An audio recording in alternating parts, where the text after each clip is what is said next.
अवधूतचिन्तन श्री गुरुदेव दत्त श्रीपाद श्रीवल्लभ स्वामी महाराज की जय। श्रीमद नृसिंह सरस्वती स्वामी महाराज की जय। श्रीमद परमहंस परिव्राजकाचार्य श्री वासुदेवानंद सरस्वती स्वामी महाराज की जय। श्रीमद समर्थ सद्गुरु श्री रंगवदत गुरु महाराज की जय। भगवती जगदम्बा रुक्मांबा मात की जय। नर्मदा मात की जय।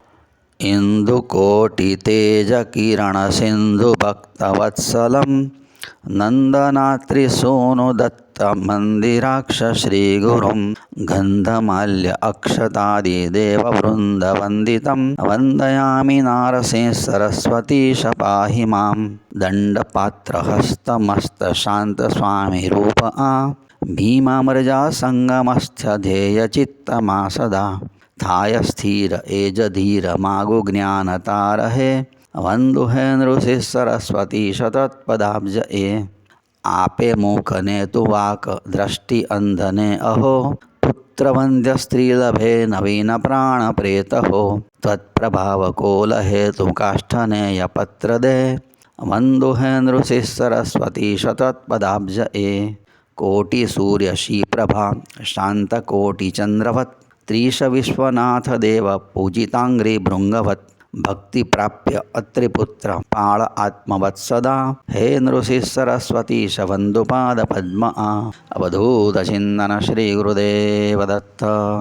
પોષ સુદ બીજ એટલે જગદગુરુ દત્તાત્રેય સ્વામીનો કળિયુગનો બીજો અવતાર ભગવાન ઋષિ સરસ્વતી સ્વામી મહારાજનો પ્રાગટ્ય દિન ઈસવીસન 1378ની સાલમાં પોષ સુદ બીજના દિવસે શનિવારના દિવસે કરંજનગરમાં માતા અંબાજીના ઉદરેથી ભગવાન દત્તાત્રેય પોતે પ્રગટ થયા અને ઋષિ સરસ્વતી સ્વામી મહારાજ સ્વરૂપે આ ધરતી પર 80 વર્ષ સુધી વિચરણ કરી એમણે અદ્ભુત લીલાઓ કરી. કરંજનગરમાં પોતે પ્રગટ થયા અને ત્યાર પછીથી નરસોબાવાડી, ઔદુંબર અને છેવટે ગાણગાપુરમાં લીલા કર્યા પછીથી 1458ની સાલમાં પોતે કદલીવનમાં તિરોધાન થયા. અગાઉનો જે શ્રીપાદ વલ્લભ ભગવાનનો જે પ્રાગટ્ય અવતાર છે જે 1320ની સાલમાં પોતે પ્રગટ થયા હતા, જે દત્તાત્રેય ભગવાનનો કળિયુગનો અવતાર કહેવાય. મહારાણી સુમતી અને અપ્પલરાજ શર્માના નિમિત્ત બનાવી પોતે પ્રગટ થયા અને પીઠાપુરમાં લીલા કર્યા પછીથી 16 વર્ષ પોતે કુરવપુરમાં લીલા કરી અને એ રીતે પછી 1350ની સાલમાં પોતે કૃષ્ણા જળમાં તિરોધાન થયા હતા. પણ એ વખતે એમણે ત્યાં એક વિધવા બ્રાહ્મણ સ્ત્રી જે હતી, જેને એક જ પુત્ર હતો, જે મૂર્ખ હતો, પુત્ર મૂર્ખ હતો અને લોકોના મેણા ટેણાથી કંટાળી ગઈ, ત્યાં એ પોતે કુરવપુરમાં રહેનારી હતી અને એણે શ્રીપાદ વલ્લભ ભગવાનને કૃષ્ણા નદીના જળમાંથી સ્નાન કરીને આવતા જોયા અને વખતે પોતાના દુઃખનું વર્ણન એમની પાસે કર્યું કે હું વિધવા છું, પુત્ર મંદબુદ્ધિનો મૂર્ખ છે અને મજૂરી કરીને છોકરાને તો ઉછેરું છું, પણ લોકોના મેણા ટોણાથી કંટાળી ગઈ એટલે આત્મહત્યા કરવા માટે આવી છું. અને એ વખતે શ્રીપાદ વલ્લભ ભગવાને એને શનિ પ્રદોષનું વ્રત કરવાનું સૂચન કર્યું કે શનિવારના દિવસે સૂર્યાસ્ત સમયે તેરસ હોય એને શનિ પ્રદોષ કહેવાય. એ સમયે ભગવાન શંકરને પ્રસન્ન કરવા માટેનો શ્રેષ્ઠ સમય છે, તો શનિ પ્રદોષનું વ્રત કર. અને એ પ્રમાણે એણે એ વ્રત કરતાં કરતાં એ જ આયુષ્ય એનું પૂરું થયું. પણ એ વખતે ભગવાનની કૃપાથી એનો મંદ બુદ્ધિનો દીકરો તો બુદ્ધિમાન વેદશાસ્ત્ર સંપન્ન થયો હતો, પણ એણે જે શનિ પ્રદોષનું વ્રત કર્યું એના ફળ સ્વરૂપે એનો બીજો જન્મ કરંજનગરમાં અંબા તરીકે થયો.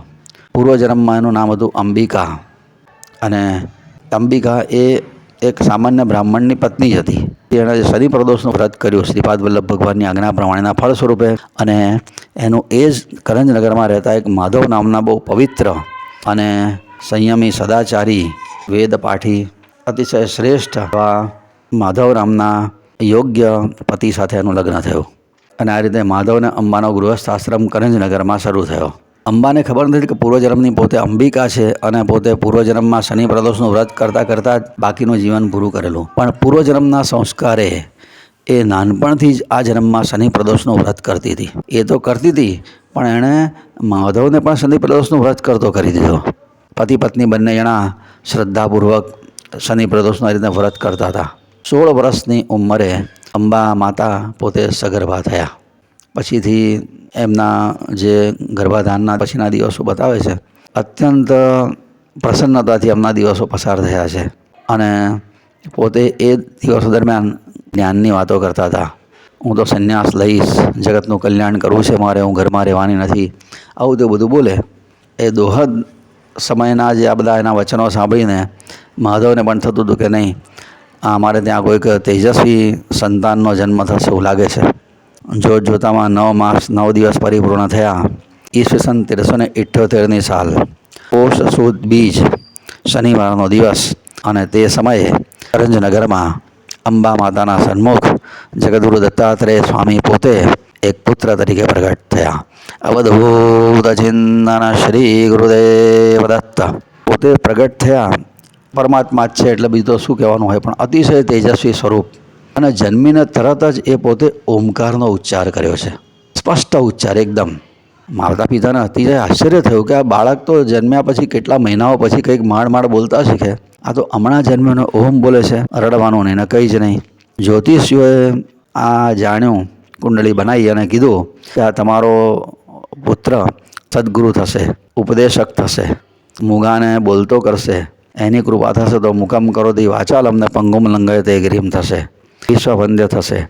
એના મુખમાંથી નીકળનારું કોઈ પણ વાક્ય વેદ વાક્ય સમાન ગણાશે. એના ચરણ ચિંતામણીની જેમ પૂજાશે.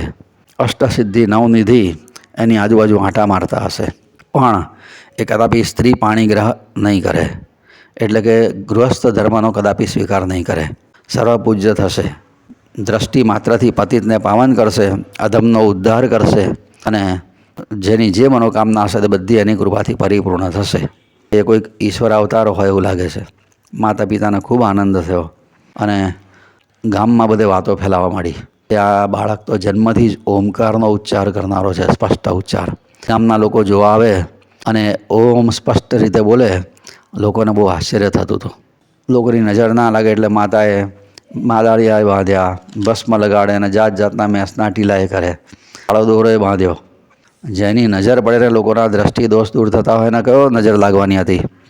પણ માતા પિતાને શું ખબર કે એમના ખોળામાં જે રમે છે એ તો આખા જગતનો નાથ છે. 12મા દિવસે એમનું પરમાત્માની પ્રેરણાથી નામ પાડ્યું નરહરિ.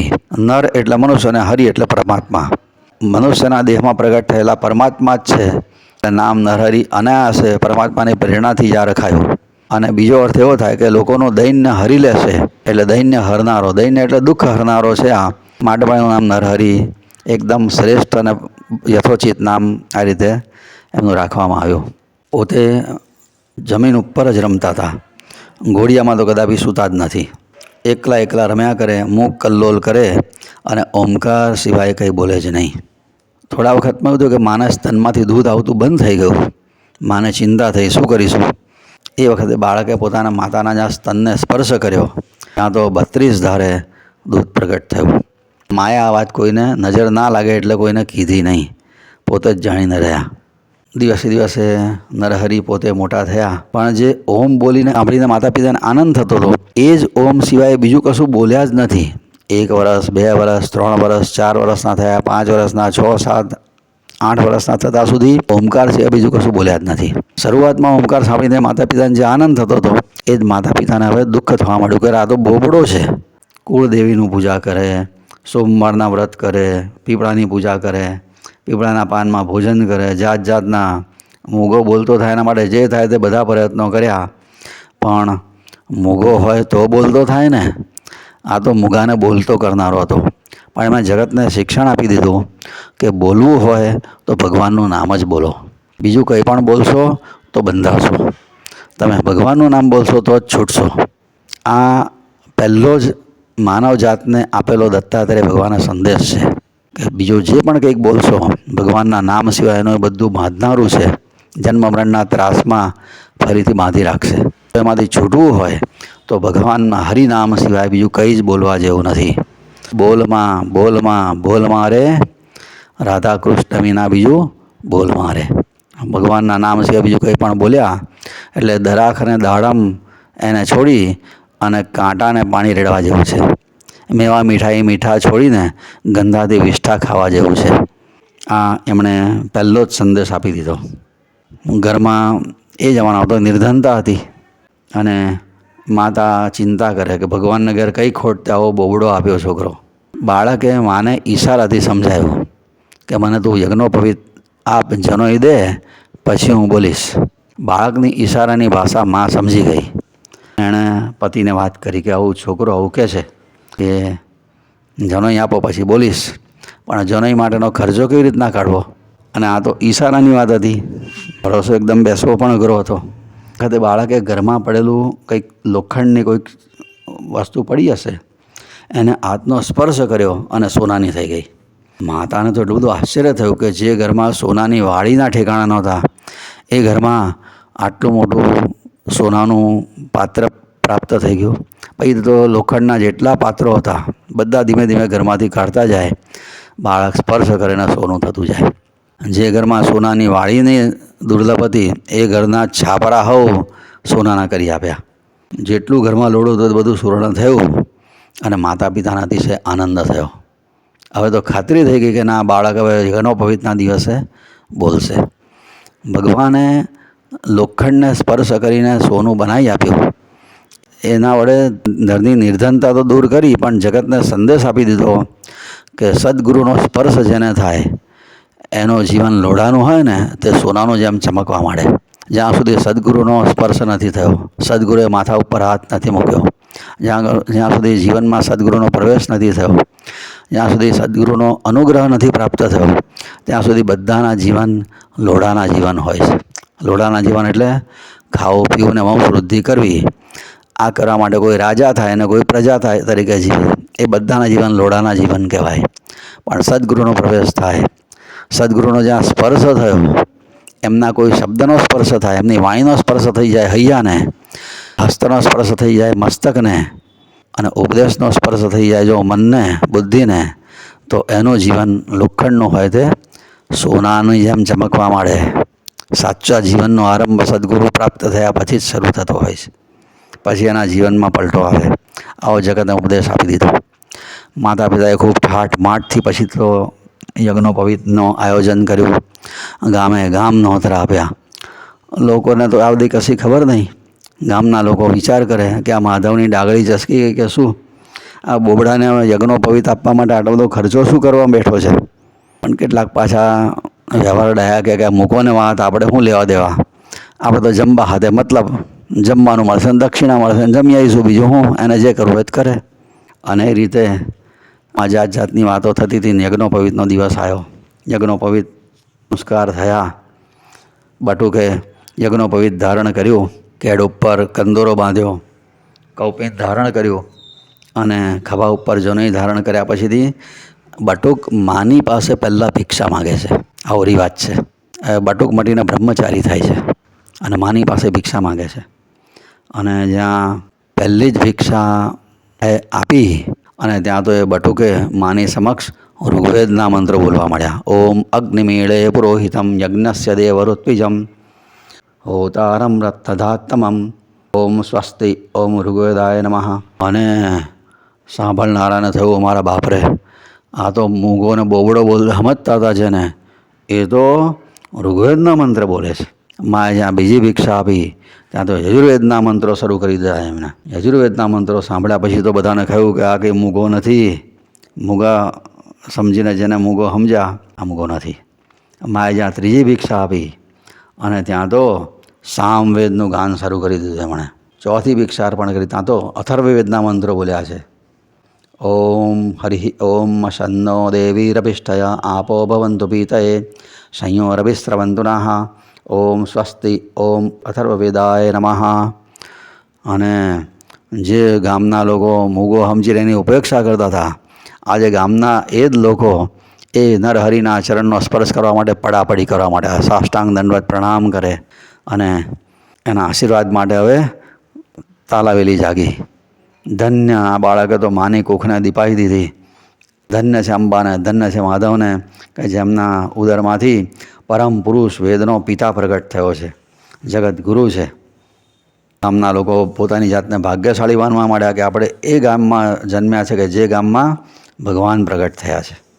પછી તો બ્રહ્મચારીએ પોતાની માને વંદન કરીને કીધું, જો માં, તે મને ભિક્ષા આપી છે અને બસ હવે તે મને જે ભિક્ષાની જે શિક્ષા આપી છે એ હું સાર્થક કરીશ. હવે હું ભિક્ષાસી ભિક્ષુક થઈ અને બધા ગામોમાં બધે પરિભ્રમણ કરીશ અને અધિકારી જીવોને પરમાત્માના માર્ગે વાળીશ. મારો જન્મ ધર્મની સ્થાપના કરવા માટે થયો છે અને અધિકારી જીવો જેમને પોતાનું આત્મકલ્યાણ કરવું છે પણ કેવી રીતના કરવું તેનું સમજણ નથી, એવાના ગામે ગામ જઈશ અને એમને પરમાત્માના ચરણે પહોંચવા માટેની હું સમજણ આપીશ. પણ જ્યાં બાળકે ઘર છોડવાની વાત કરી ત્યાં તો માં મૂર્છિત થઈ ગયા. ભાનમાં આવી ગયું, માં તું આ શું બોલે છે? અમે તો તને મૂગો સમજીને, બોબડો સમજીને, એક ભારરૂપ સમજીને તને મોટો કર્યો. આ તારા મુખમાંથી અમૃતના જેવા શબ્દો પ્રગટ થયા છે અને તું જવાની વાત કરે છે, કહે છે કે નરહરિએ માને કીધું કે જો માં, તું ખેદ ના કરીશ, મારો અવતાર જ ધર્મની રક્ષા કરવા માટે થયો છે. ઘરમાં બેસીને શું કરીશ? ઘરમાં રહીશ તો આ શરીર કટાઈ જશે. જ્યાં હું આશીર્વાદ આપું છું, મારા ગયા પછી તને 4 પુત્ર થશે અને 4 છોકરા જ્ઞાની અને વેદશાસ્ત્ર સંપન્ન થશે. તારી છેલ્લા શ્વાસ સુધી અતિશય સેવા કરશે.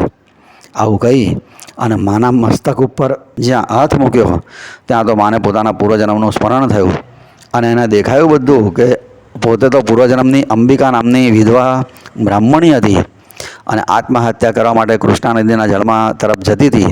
ત્યારે આ જ બાળક શ્રીપાદ વલ્લભ સ્વરૂપે ત્યાં બિરાજતા હતા અને એમને નદી તરફથી આવતા જોઈને એમણે એમને વંદન કર્યા અને આ જ બાળકના કહેવાથી પોતે શનિ પ્રદોષનું વ્રત કર્યું. પૂર્વજન્મમાં આ જ બાળકે શ્રીપાદ વલ્લભ સ્વરૂપે પોતાના મંદ બુદ્ધિના બાળકને વેદશાસ્ત્ર સંપન્ન અને જ્ઞાની બનાવ્યો હતો અને એ જન્મમાં શનિ પ્રદોષનું વ્રત કર્યુંના ફળ સ્વરૂપે આ જન્મમાં એ અંબા તરીકે જન્મી અને એ જ બાળક પોતાનું વચન સાર્થક કરવા માટે જ એ દત્તાત્રેય ભગવાન પોતાને ત્યાં પુત્ર તરીકે પ્રગટ થયા છે. માને અતિશય હરખ થયો, ચિત્તનો બધો રંજ તો દૂર થઈ ગયો અને એ વખતે પછી બાળકે કીધું કે જો માં, આ વાત તું કોઈને કહીશ નહીં, આ ફક્ત તારા પૂરતી ગુપ્ત રાખવાની છે. માએ કીધું બધી વાત તારી ખરી, હવે મને ખાતરી થઈ કે તું મારો પુત્ર નથી, તું આ જગતનો પિતા છે, પણ તું જે જવાની વાત કરે છે ને એ મારાથી સહન નથી થતું.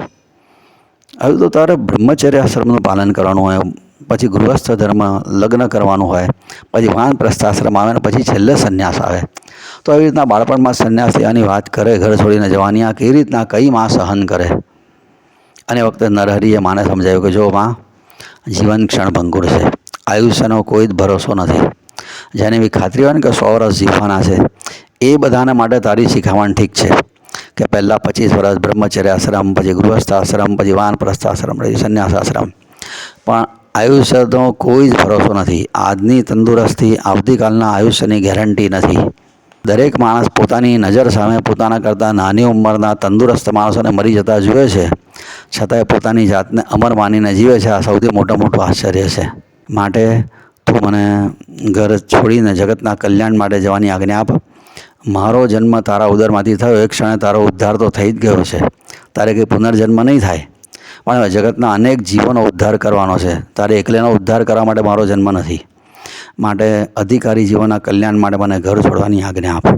દીકરા દીધા વગર જગતનું કલ્યાણ મહાપુરુષો કરી શક્યા નથી. જો કૌશલ્ય માતાએ રામજીને વનમાં જવા દીધા ના હોત તો જગતને કેવી રીતે ખબર પડે કે રામ પરમાત્મા છે? આપણને હનુમાનજી ના મળ્યા હોત. અને જે પણ કંઈક લીલાઓ બધી થઈ તે રામજીના વનવાસ પછી જ ખરી લીલાઓ થઈ છે ને.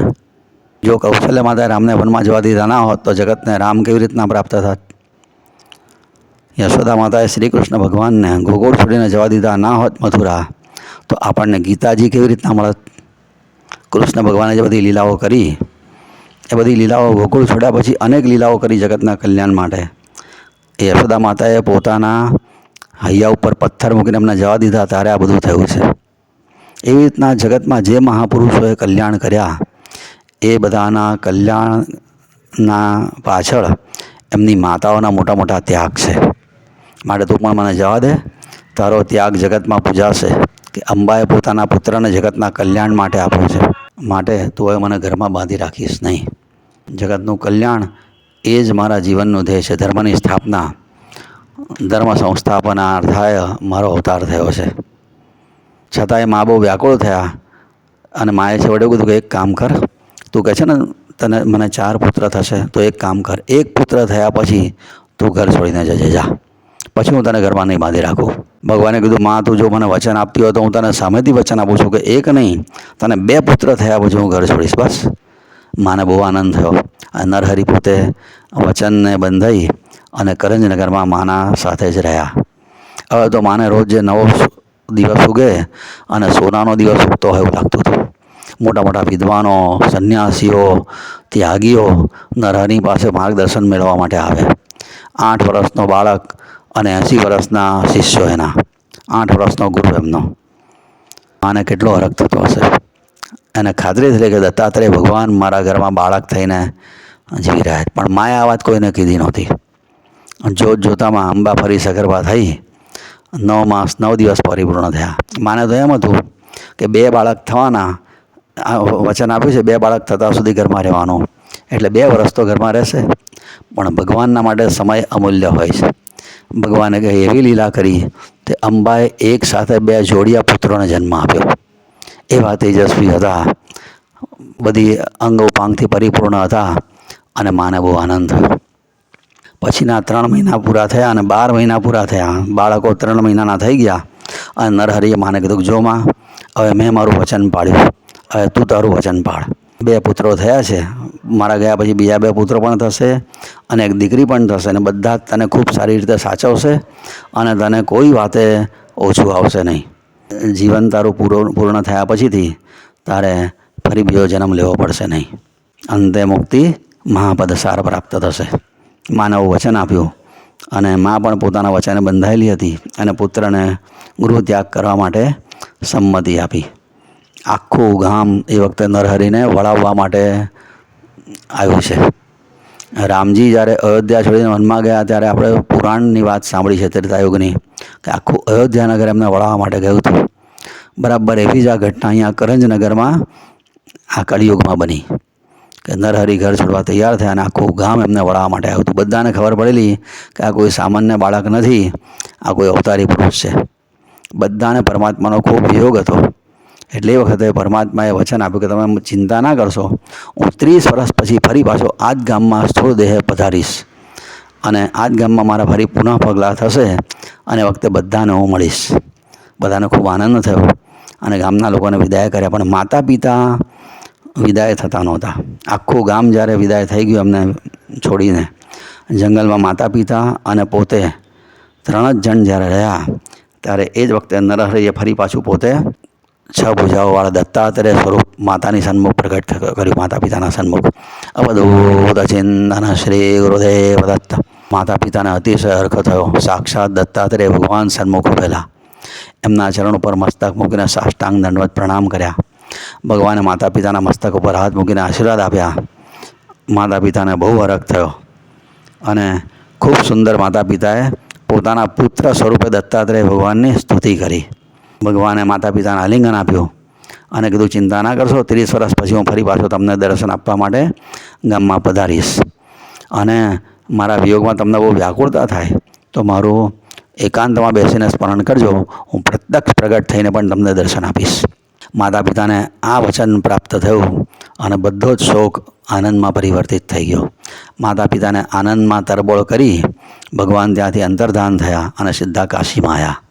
ત્યાં પોતે કૃષ્ણ સરસ્વતી પાસે સંન્યાસ ગ્રહણ કર્યો અને 9 વર્ષની ઉંમરે પોતે ઋષિ સરસ્વતી તરીકે નામાભિધાન થયા. બોલીએ શ્રીમાન ઋષિ સરસ્વતી સ્વામી મહારાજ કી જય. પછી તો તેમણે બધી લીલાઓ કરી તે બાપજીએ દત્તવાવનીમાં પણ લખી છે, ભજનોમાં પણ લખી છે અને એમાં એમણે કોઈ એવી લીલા નહીં હોય કે જે કરવાની બાકી રાખી હોય. પરમાત્મા કરી શકે બધી જ લીલાઓ કરી છે. જોઈ દ્વિજસ્ત્રી કેરો સ્નેહ, થયો પુત્ર તો નિસંદેહ. આ પંક્તિ પછીની બધી જ લીલાઓ જે દત્તવાવનીમાં આવે છે એ બધી લીલાઓ ઋષિ સરસ્વતી સ્વામી મહારાજની છે. ખાલી એક જ લીલા એવી છે કે જે તાર્યો ધોબી છેક ગમાર અને બ્રાહ્મણ શેઠ ઉગાર્યો ક્ષિપ્ર. આ 2 લીલાઓ જે શ્રીપાદ વલ્લભ અવતારની છે.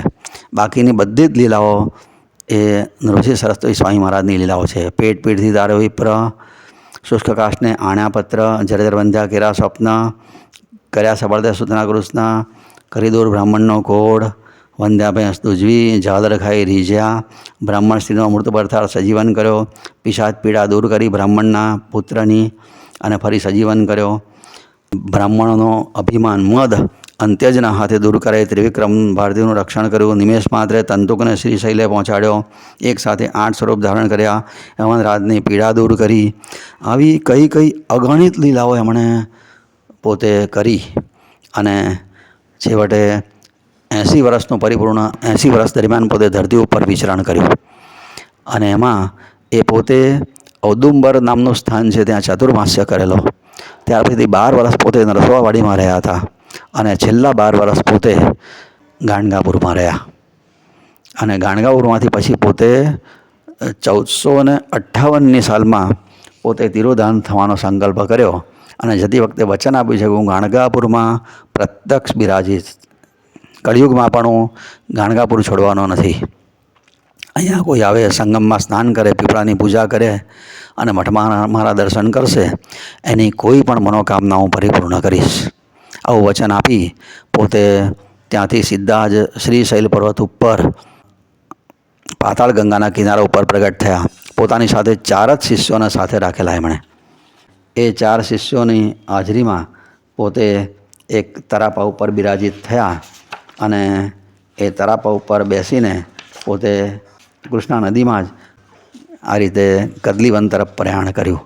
અને કદલીવનમાં પોતે આ રીતના મહાવદ પડવાના દિવસે 1458ની સાલમાં શુક્રવાર, જેને ગુરુ પ્રતિપદા કહેવાય, મહાવદ પડવાના દિવસે પોતે આવી રીતના 80 વર્ષ લીલા કરીને તિરોધાન થયા. અને એ વખતે એમની સાથે સાયનદેવ નામનો ભક્ત હતો, નંદી કવિશ્વર નામનો ભક્ત હતો, નરહરિ કવિ નામનો ભક્ત હતો, સિદ્ધ નામનો એક ભક્ત હતો, એમનો શિષ્ય. આવા 4 શિષ્યોને પોતે આવી રીતના અંતિમ સમયે સાથે રાખી અને પોતે તિરોધાન થયા. આ રીતે એમની ટૂંકમાં થોડીક લીલાઓ આપણે જોઈ. ભગવાન ઋષિ સરસ્વતી સ્વામી મહારાજ કી જય. અવધૂત ચિંતન શ્રી ગુરુદેવ દત્ત.